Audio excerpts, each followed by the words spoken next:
Friends, we are about to begin services at this time. So we're going to ask everyone if you would make your way over to the hearse so that we can escort the deceased up to the gravesite.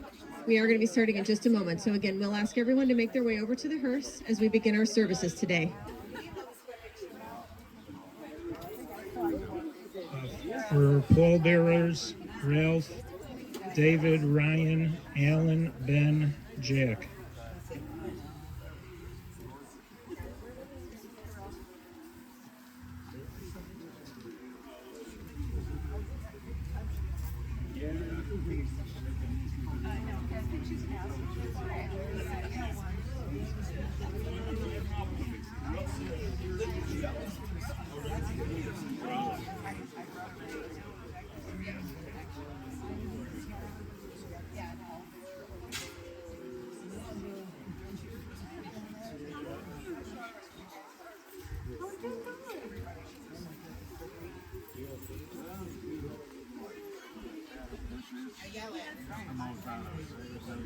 Yeah, hold on.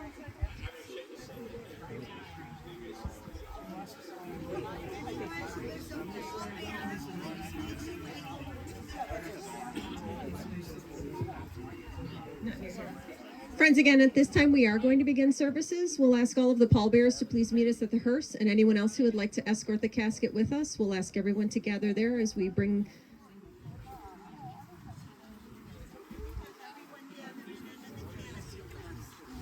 If we have all of the pallbearers, please.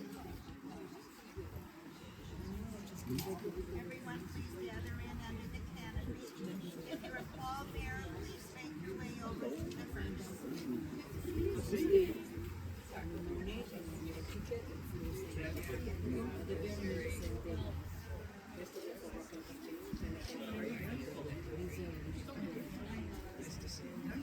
Oh, yeah.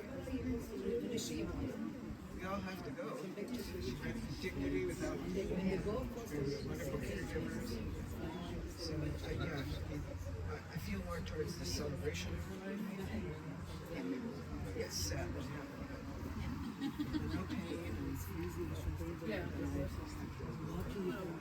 I'm very excited. I'm not a joke, but I'm very excited. Yeah, I saw it Thursday on Facebook. She's not breathing too. And it wasn't labored, but I could tell. Yeah. And the caregiver said it was 96%. And I went, well, 96 isn't like the worst number. But I think that was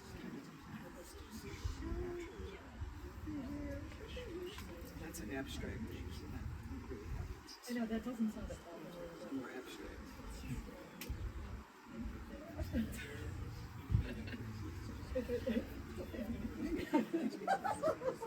By the way, where are you living?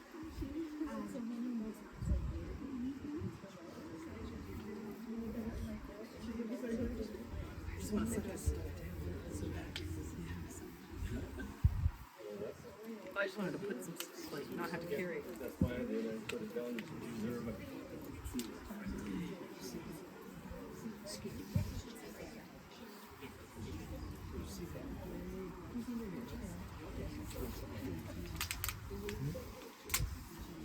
Friends, we'll ask for a moment of silence as we begin our services today.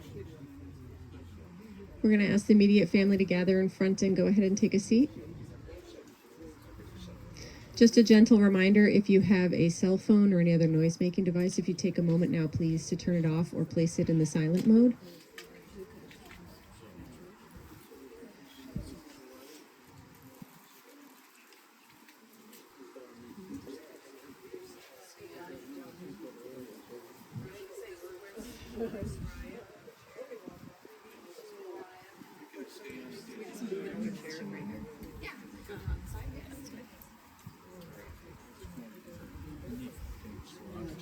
We just needed one chair. Yeah, I'll just put it here. I mean, I don't know what's going on. Maybe stick it by here. Just put it in what? Well, I was just thinking that he would sit next to Carrie. You want to sit There's next a to thing me? right there. Yeah, I think that's what. You sit here? Yeah, I'm gonna sit next to you.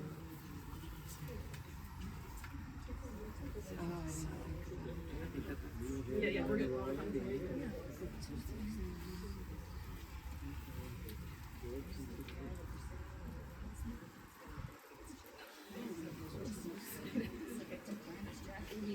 I did too. I think I wanted her to.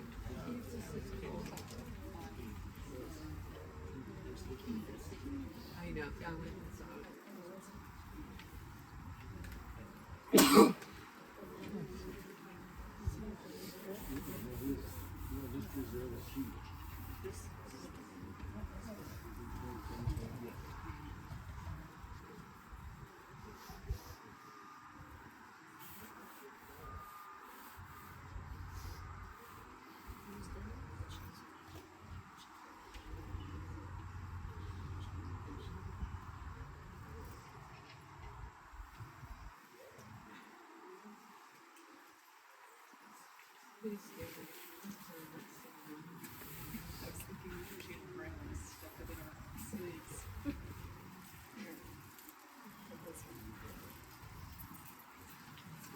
Somebody took my mint too.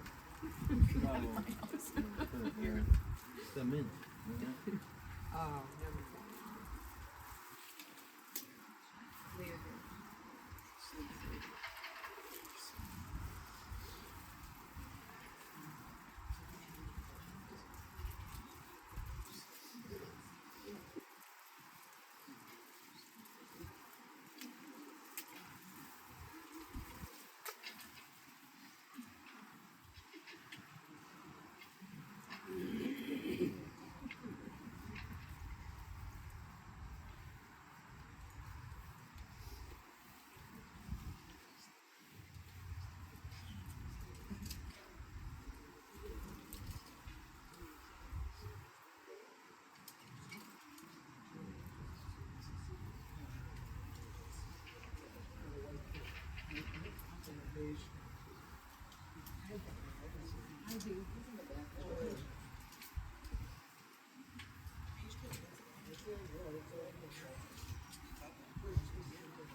Friends, again, at this time, we are going to begin services for Shirley Eckstein. I would ask if anyone does have a cell phone or any other noise-making device, if you take a moment, please, to turn it off or place it in the silent mode.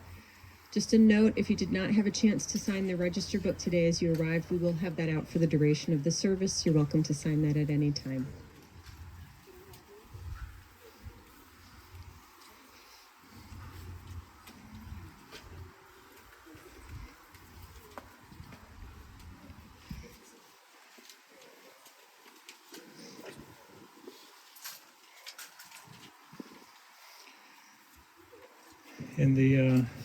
In the booklets inside the cover, Psalm 23. We could say it together. If everybody would rise for the moment. The Lord is my shepherd, I shall not want. He maketh me lie down in green pastures. He leadeth me beside the still. He restore my soul. He leadeth me in the path of righteousness for his name's sake. Yea, though I walk through the valley of the shadow of death, I will fear no evil, for thou art with me. Thy rod and thy staff, they comfort me. Thou preparest a table before me in the presence of mine enemies. Thou anointed my head with oil, my cup runneth over. Surely goodness and mercy shall follow me all the days of my life, and I will dwell in the house of the Lord forever. You could be seated. A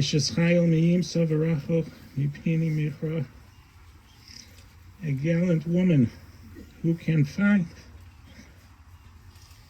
Far beyond pearls is her worth.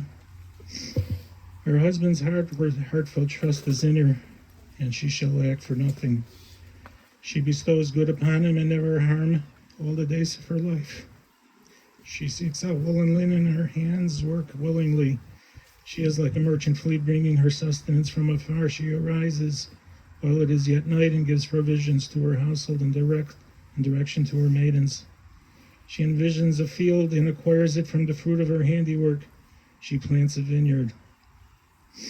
With vigor she girds her loins and strengthens her arms. She discerns that her enterprise is good. Her lamp does not go out by night. Her hands she stretches out to the staff in her palms support the spindle. She spreads out her palm to the poor and extends her hands to the destitute. She fears not snow for her household, for her entire household is clothed with scarlet wool. Fine covers she made herself, linen and purple wool are her clothing. Prominent in the gates is her husband, and he sits with the elders of the land. She makes a cloak and sells it, and deals a belt to the peddler. Strength and splendor are her raiment, and she cheerfully awaits the last day. Her mouth is open with wisdom, and the teaching of kindness is on her tongue. She oversees the ways of her household and partakes not of the bread of laziness. Her children arise and praise her husband, and he lauds her. Many daughters have accomplished well, but you surpass them all. Grace is false and beauty is vain. A woman in awe of God, she should be praised. Give her the fruits of her hand, and let her deeds praise in the gathering of places. That was from Proverbs, originally said by Abraham to Sarah, and certainly very fitting for Aunt Shirley.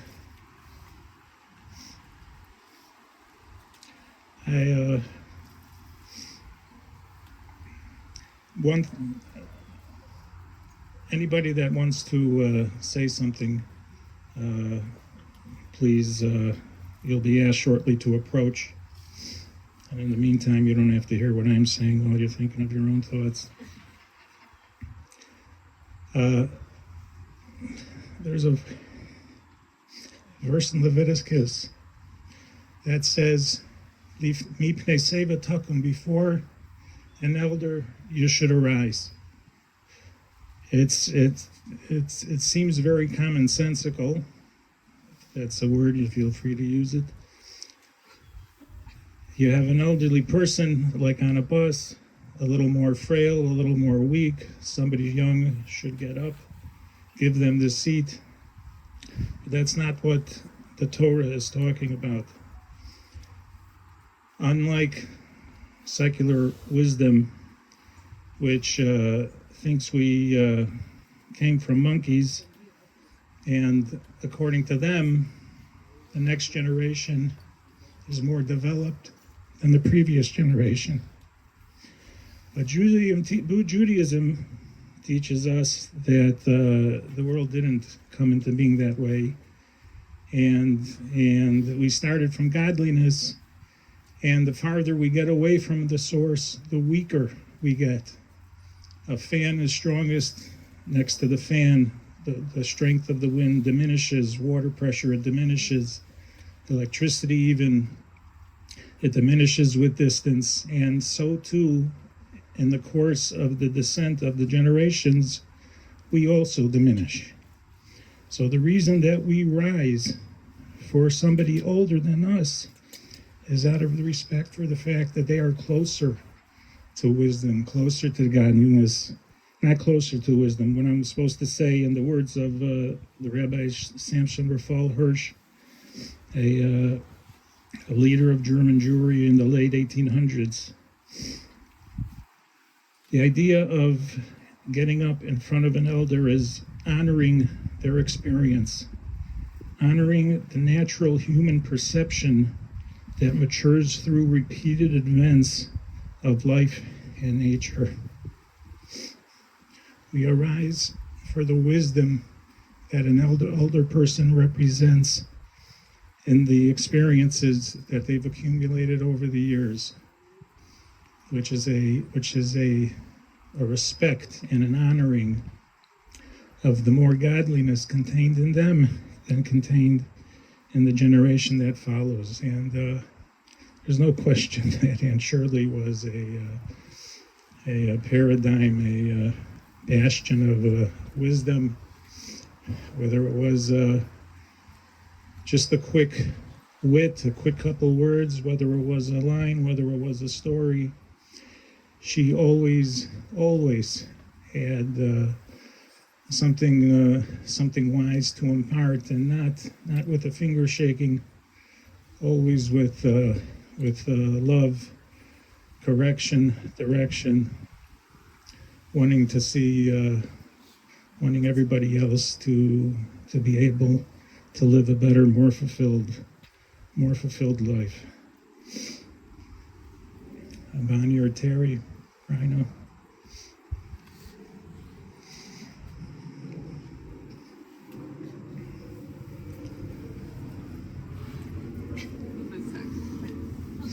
You could do it. There's only 1 million people watching. Earlier in the week, I was talking with Warren, and he tried to make a joke, which completely went over my head. He said he wanted to, ease some of the tension, make a little joke. I said, Oren, this is a Rukin funeral. There's cocktail waitresses will be coming out shortly to take orders.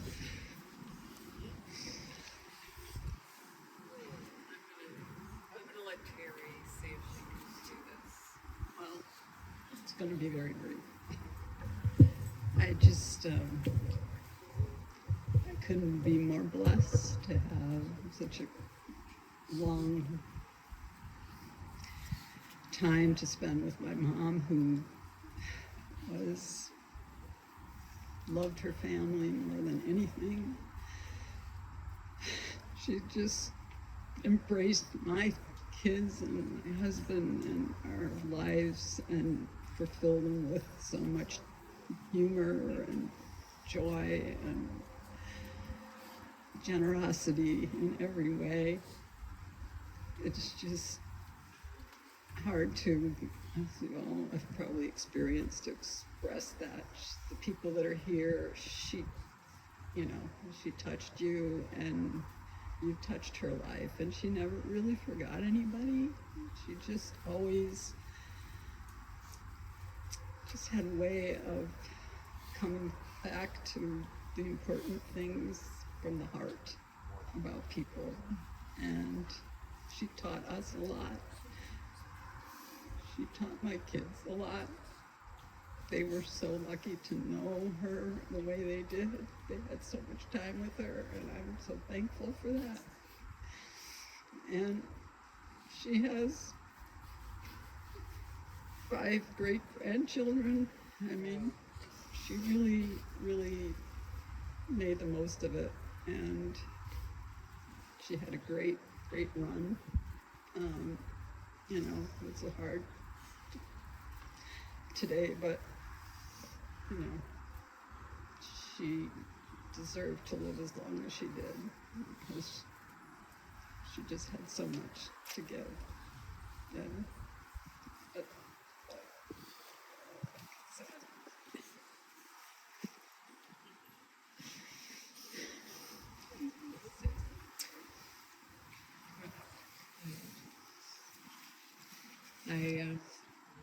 Last night we all got together and just had dinner with all of her favorite people.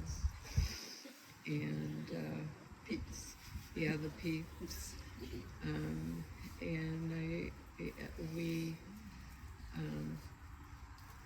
You could see how full her life was. We did a slideshow of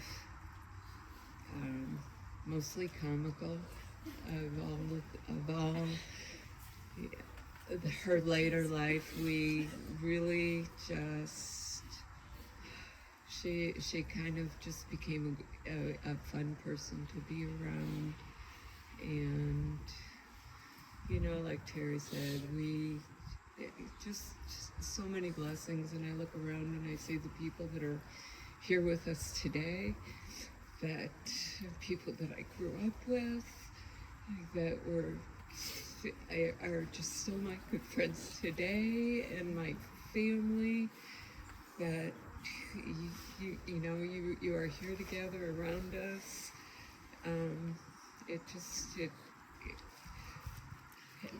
I thank you. Thank you for being with us, and thank you for helping us and just surrounding us. It's good.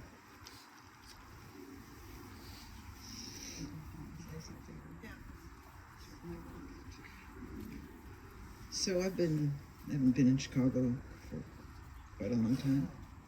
I've lived in California more than I lived here. So I do recognize the faces. So when I was young, and had quite a large number of cousins running around all the time. That's the part I choose to remember. My mom and I had a very tumultuous relationship at times.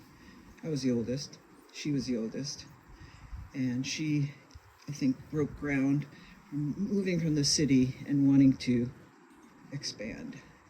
And then my generation wanted to do the same. And that was very difficult for her. And it caused us a lot of friction. But I never gave up. I sometimes had to confront her and tell her what she was doing and to stop. And she did. So, because I think she never really wanted to, let it come to a place of not being able to be reconciled. And me, it's like, there's no point in holding any feelings you had. To me, you had a fight, and now you're the next phase. And so I spent the last, at least year, didn't visit much because I had back surgery and other things that kept me from moving around a lot. But I did go on FaceTime, and one of the many great caregivers she had. And that was a very big blessing for her, is to have the people that were so caring about her. And so I saw and spoke with her, and every week. And it got a little bit harder towards the end because she was sleeping a lot. But the other day, I saw her and the way she was breathing, and I kind of sensed that, they're letting it happen naturally. They're not trying to pump her up. So it didn't come as a total surprise, but of course, it's always a surprise. The abstract to the concrete. And so I leave with I always look at the side is that she outlived the queen. And then after that, it was just extra bonus points. So, I thank you all for coming. And we'll see you again, maybe. Okay.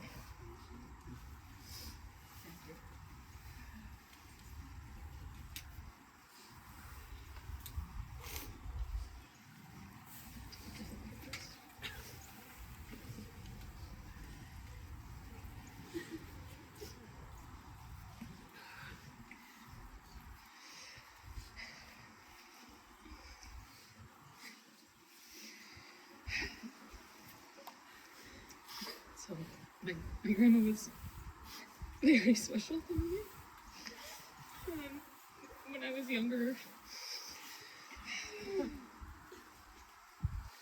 my favorite part of every week was getting to spend the weekend with her.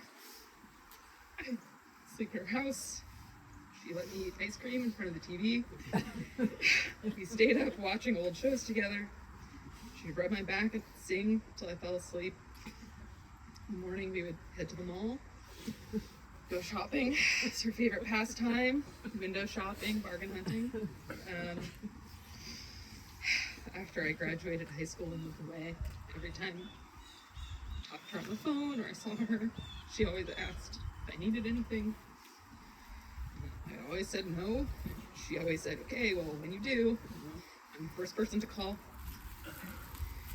She wanted all of us to be happy. She'd do anything to make sure we had everything we needed. Because for strangers she met. It wasn't just people that she was close with. She was a fighter.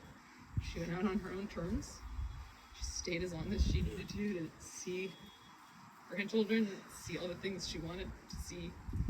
Didn't let doctors or illnesses dictate when it was her time.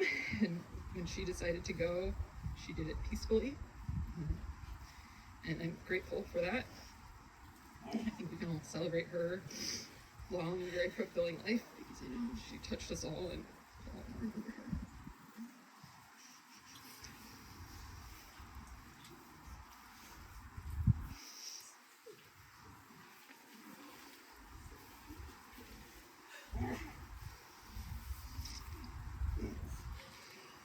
You know, my grandparents, Ralph and Lil, produced three of the finest non-professional humorists I think we've ever seen.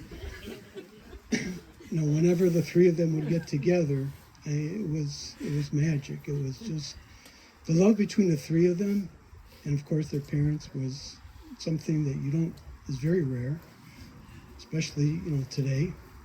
Aunt Shirley, your mom, grandmother, became like a second mother to me, especially after, my mom wasn't with us, not physically, and also when she had her dementia, Alzheimer's. We would talk a lot, at least once every couple of weeks. Sometimes we go over the same stories, hundreds of times, which was fine because that's how you remember. That's how you remember these things. And I'll always be grateful for her life, for Uncle Nate, who also became like a second father to me also, after my dad passed. And also, to remember, my lovely, Antenna of Shalom, my father, my mom, everybody who was here. Everybody was here, all, they all knew her, and she knew them, and she loved them, they loved her. And I just want to, it was a consolation that we have to remember that this is not the end. I mean, Hashem created us to live forever. And at some point when Mashiach comes, we will all be together again in Gan Eden. So again, my condolences to you, to everybody. Thank you.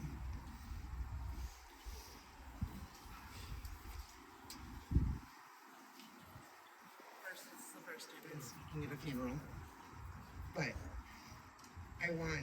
you spent a lot of time thanking us.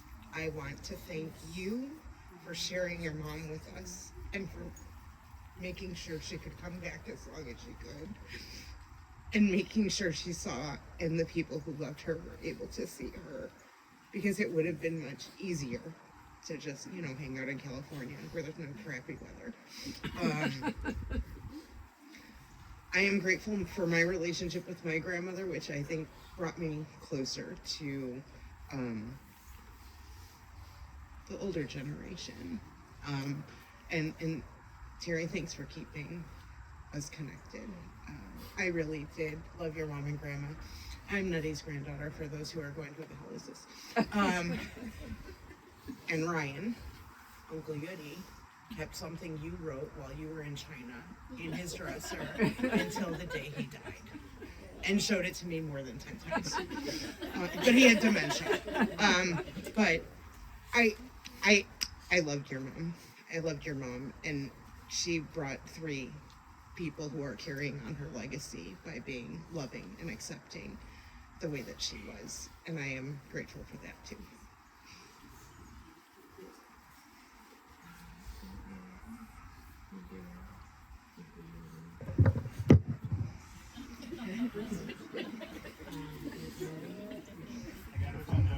I got all the hate in the family. So I want to thank my Aunt Shirley for so many things, and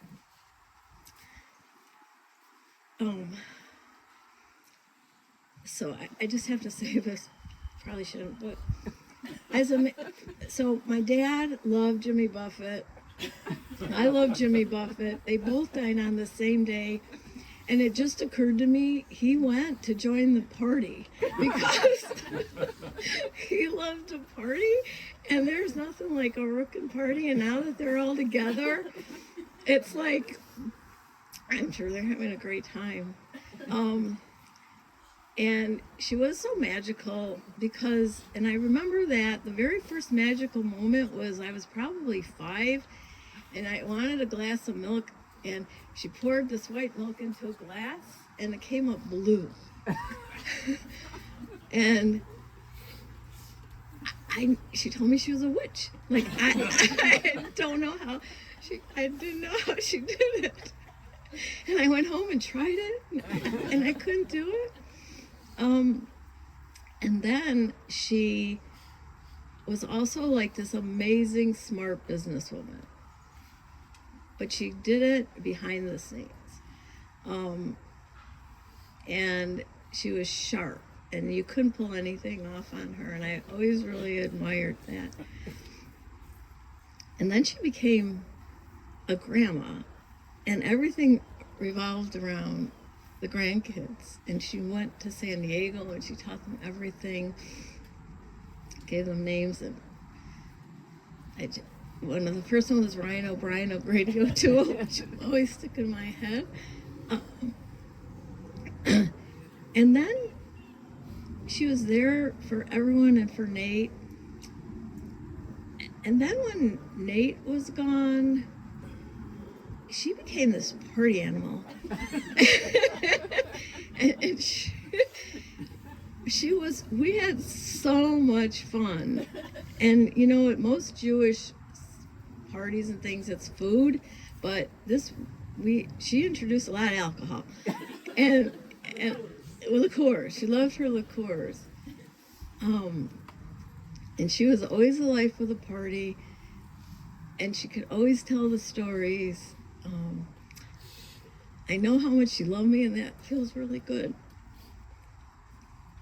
And she was always there, and we're just so blessed to have come from this family, and they kept us all together. And she'd be really happy today looking and seeing everybody here. And so she really, just like, I thought of this morning, but it's just like Jimmy Buffett's songs will always be in my head. Your mom, her words are always in my head. That woman is always in my head. And so I know that, like, she'll always be with me. So just thank you for being my aunt. I love you, and I love all of you guys.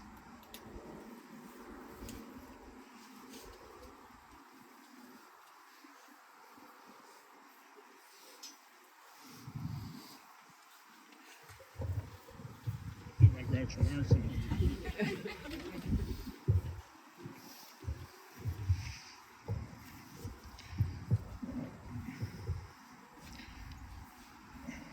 Jack had mentioned God creating us to live forever, obviously referring to the soul. The body doesn't get to do that. So in Judaism, especially in the morning, a lot of our customs reflect this idea about an exterior of a veneer, which is part of our natural course of life, but at this kind of a time, we try not to focus on that in particular. Part of the tearing of the garment for mourning, reflecting the idea that essentially the body is just a garment that the soul wears while it's down here covering up the mirrors in a house of mourning, taking away that physical impression, which really is hiding the real essence of what the person is. Things that you might be familiar with and not so familiar with over the course of the next week in the House of Mourning, those are all similar to this idea of at this point in time, the physical separating from the spiritual. And there was an incident in Europe, a particular head of a community Rabbi had a gun to his head from whatever the authorities were, whatever they were accusing him of. And his comment to them was that would scare somebody with one world and many gods. Somebody with one God and many worlds, that doesn't scare them. So that's what's going on right now, is just moving on from one world to the next. And to help along that path, if we could rise, please, for the Kelmole, which I'll try to get through. El Mole Rachamim, Shochein. Is this in here? I'll say it. I'll be saying the Hebrew. It's on the back of the booklet. It's the bottom paragraph.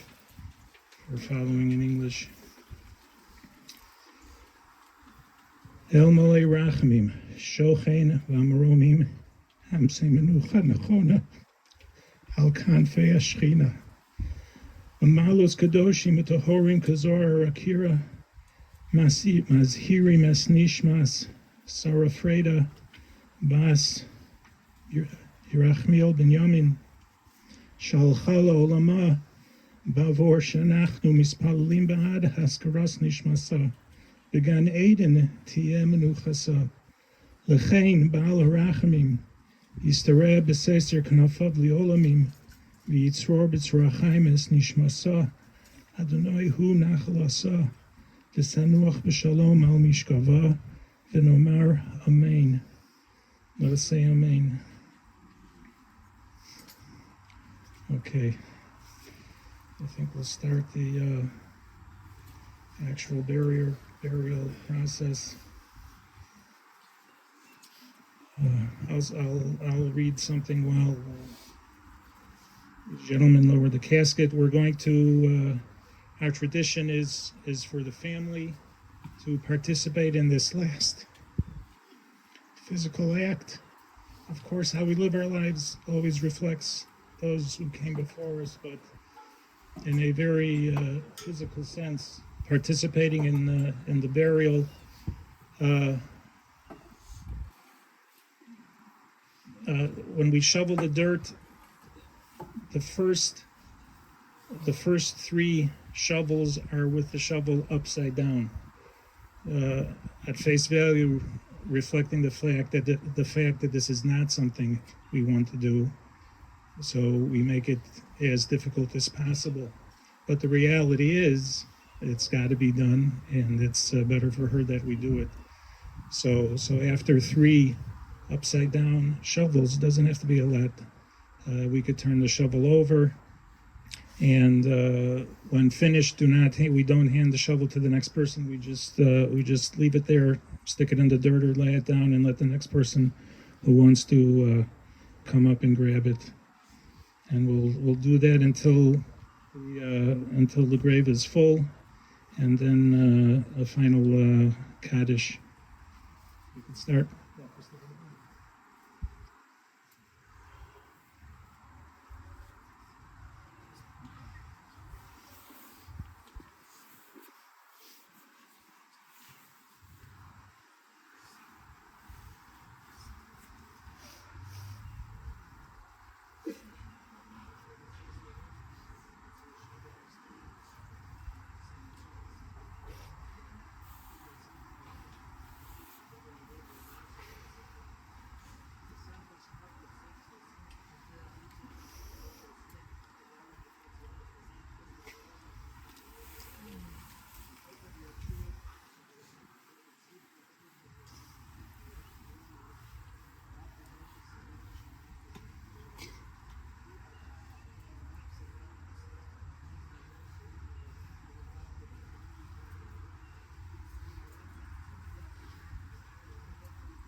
I still have yet to bring the cover over. I have to clarify something when I said about the family helping.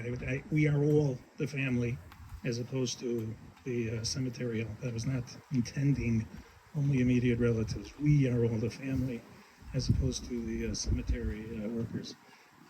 After they remove this, they're going to get the cement cover, and then we'll start. We have a tradition for those of us outside Eretz Yisrael is they have some dirt or sand from the land of Israel, which we put on the coffin, and then when they're finished with the cement cover, we'll put on the rest of the dirt.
After they lower the dirt onto the boards, we could start for those people that don't feel able to lift a shovel. There are the small buckets with the smaller scoops that participate as well.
That's the old.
They're going to put lower more dirt, and we still need some help with the rest of the dirt. I'm sorry they divided it up, but we need to, those who can't, keep going, please.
Bryna, Terry, and Bonnie, please, for everybody come back to the tent.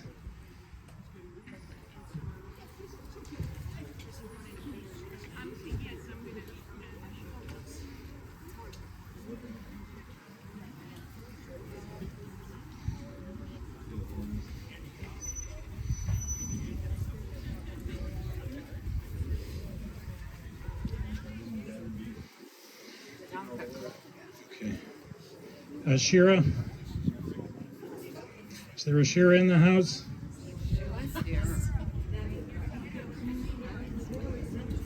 Bryna Beth? Yeah, for the Kriya. Okay. This is when we customarily tear a garment. If you're ladies only wearing one garment, we don't do any tearing. You have the ribbon, so she'll make a little cut at the end of it, which should allow you to tear about an inch into it. So first, Brian will go first, being the oldest. This is the blessing that you'll say.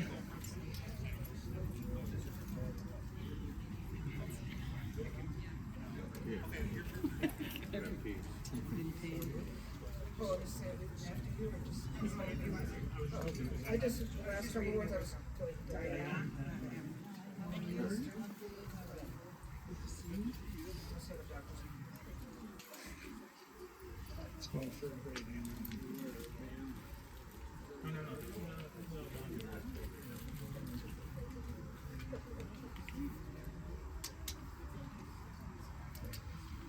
I'll do that and then say it, or Say it and then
All right, we're going to gather around for a Kaddish, not a final Kaddish, but the final part of the service.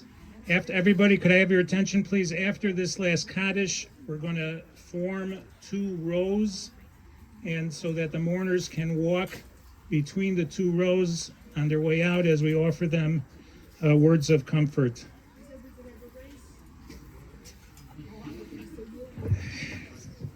Yiskadal v'yiskadash shmei Rabba v'yalma dahu asid li'ischadata la'achaya mesaya ula'asaka l'chaya olma u'lemivnei karta d'Yerushalayim u'l'shach le'hechole begava ne'me'akar pulchana nuchra me'ara la'asava pulchana d'ishmaya la'asra V'yamlich kudsha berichu v'malchuse v'kore b'chayechonu v'yomechonu v'chayi d'chol beis Yisrael v'agola uvizman kari v'imru amen. Amen Yehe Shmei Rabba Mevorach Leolam Uomei Omaya Yisbarach Vishtabach Visbar Visramam Visnase Visadar Visale Visalol Shmei Dekudusha Berichu Le'ela Min Kol Berchasa V'shirasa Tushbechasa V'nechamasa Damiran Bialma Vimru Amen Yehe Shlama Rabba Min Shemaya V'chaim Aleinu V'al Kol Yisrael V'imru Amen Oseh Shalom B'Ramav Hu Yaseh Shalom Aleinu V'al Kol Yisrael V'imru Amen. If we could get in, which way, where's your car? That way. So we could form 2 rows over here, and then we'll escort the mourners on their way out. I'll put the words in there. Yeah. The words that we'll be saying is on the back of the booklet, towards the bottom. No, they didn't put it in English, but it's Hamakim Menachem Eschem. That's the line. There's a transliteration. The words mean, may God comfort them amongst all of the mourners of Zion and Jerusalem. 2 rows over here.